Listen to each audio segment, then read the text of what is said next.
Alright, what is up guys? Michael from Halfwit back with a brand new video. The Oscars have come and gone, and with that we have our results to see whether or not I did as well in my Oscar predictions as I thought I was gonna do. I don't know if any of you saw, but I was trying to live stream the Oscars on Sunday. I was like, it'd be kind of fun to live stream the Oscars while I'm watching it and all that. And it was such a mess. I had so many issues like trying to just make everything work right. And in the process, I got a strike on my channel. It's not actually a strike, it's a warning, but the way that they word it, it's pretty much a strike. So that wasn't really worth it. But it was going to be like, I want to do like a live reaction to the winners and stuff. And then that didn't really work out. So I'm just going to go through all these and just basically go through, say what I got right, what I didn't get right. It's not gonna be a crazy video. Let's just jump into it. For best visual effects, I said that Avatar was gonna win, and Avatar did end up winning. Of course, that was probably the easiest lock of the night. For best film editing, I said One Battle After Another is gonna win. Right? Yeah, I said One Battle After Another is gonna win, and One Battle After Another ended up winning. That was one that I really just had no idea what was gonna happen, so I just threw it out there, and luckily I got that one right, so very glad. For best costume design, where did I write that? For best costume design, I said Hamnet, but it ended up going to Frankenstein. I forgot what I said in the video, but I'm not really surprised by that, and honestly, I should have gone for Frankenstein. I think with a lot of these, my concern, specifically with like something like Frankenstein, was like, I wasn't sure if the Academy would want to vote for a movie like that. I don't know why. It's got the vibe that like, they wouldn't want to vote for it, so I thought Hamnet would be more of a shoo-in. I was wrong. They voted for Frankenstein, which I think deserved it. I think the costumes in that movie were great. For best makeup and hairstyling, I said Frankenstein, and Frankenstein ended up winning. Again, kind of like the visual effects, felt like a shoo-in. For best cinematography, this is the one that I'm a little upset about, but at the same time not really upset about. I said One Battle After Another was going to win, but Sinners ended up winning. I think Sinners actually did deserve it, but that being said, I really wanted Train Dreams to win. I think Train Dreams is easily the most beautiful movie I've seen in years, and I thought One Battle After Another would win just because of that one, rolling hill shot. But Sinners ended up winning. I'm assuming mainly for that one shot that they did of like the music through the ages and all that. Like that was really cool. I think Sinners does deserve it, but man, really sucked seeing Train Dreams lose that one, I won't lie. For best production design, I said Frankenstein was gonna win, and Frankenstein did end up winning. Let's go. For best casting, I said Marty Supreme, and One Battle After Another ended up winning. I don't know why I didn't say One Battle After Another. When I was editing it, I realized that I've been saying forever that I think One Battle After Another would probably win that, but because I didn't really know how they were gonna do this one or how they were gonna vote for it, I just didn't, I just kind of threw something out, but I wish I said One Battle After Another. Either way, it doesn't matter. I lost. Best sound, I said F1 is going to win, and F1 ended up winning. For best music, I said, or just song, best song, I said Golden would win, and Golden ended up winning. For best score, I said Sinners, and Sinners ended up winning. We're going pretty good so far. Like, honestly, I think I've missed some things that were definitely on me, but overall, I feel confident. I went through all of these. I'm getting pretty much all of them. For best animated short film, I said The Girl Who Cried Pearls, and get this shit. The Girl Who Cried Pearls actually won. That is amazing for them, amazing for me. Completely just random. I just thought the name sounded cool, and it won. I'm awesome. That was great. That felt great. For best live action short film,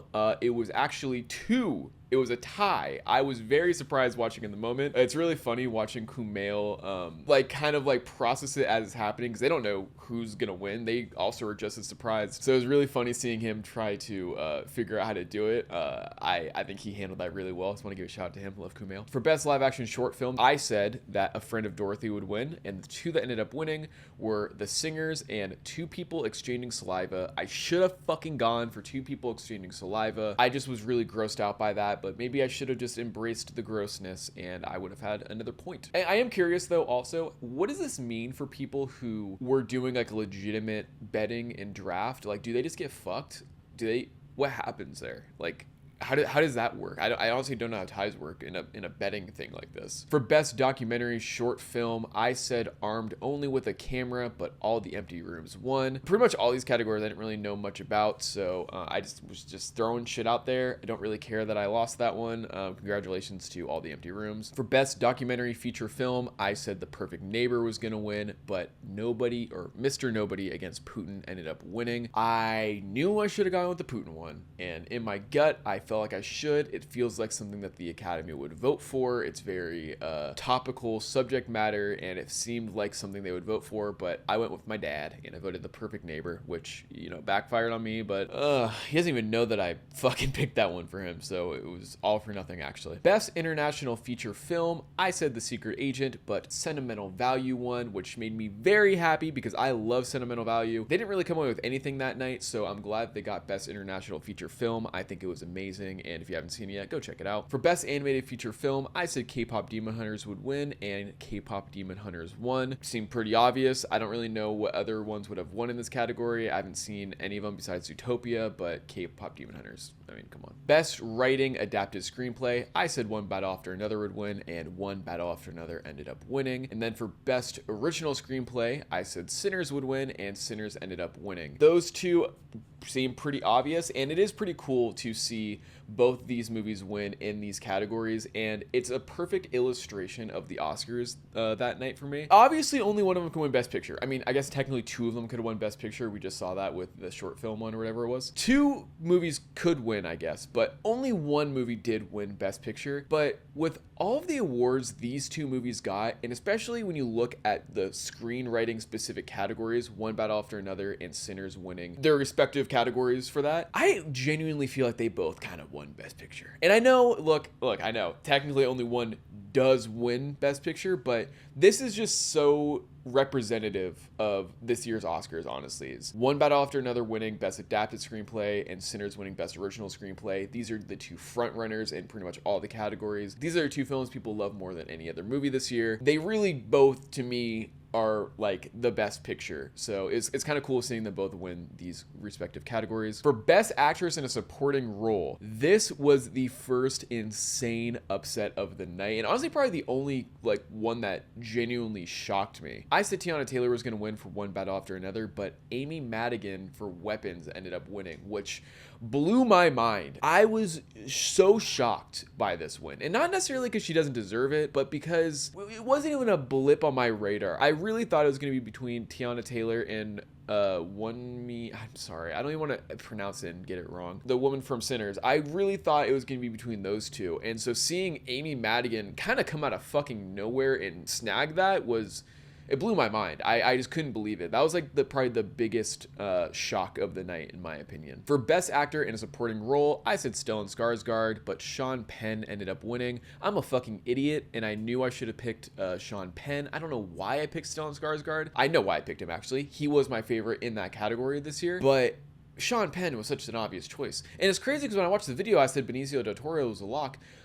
I don't think that's true, actually. And in the aftermath, I'm like, why did I say that? Clearly Sean Penn is gonna win, and he did win. I went with what I wanted to happen and not who will most likely happen.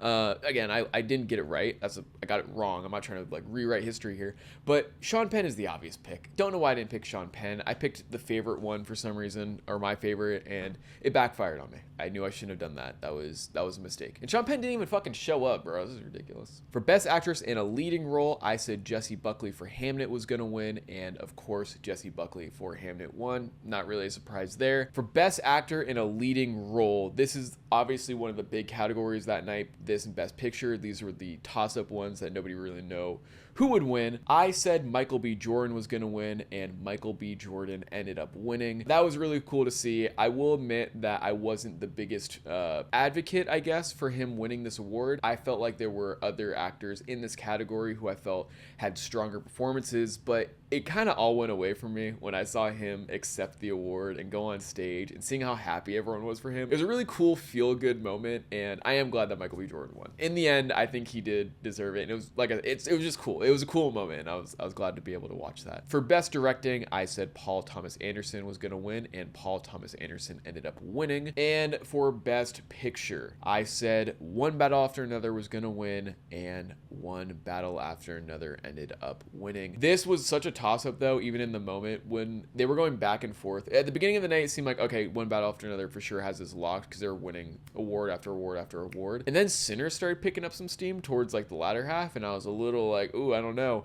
And then at one point I'm like, wouldn't it be crazy if some shit like F1 somehow won? And it ended up One Battle After Another winning, which was cool to see. I'm glad they won. Obviously, I would have loved Train Dreams to win. It would have been great. My brother Nick, he commented he wanted Train Dreams, or he thought Train Dreams was gonna win.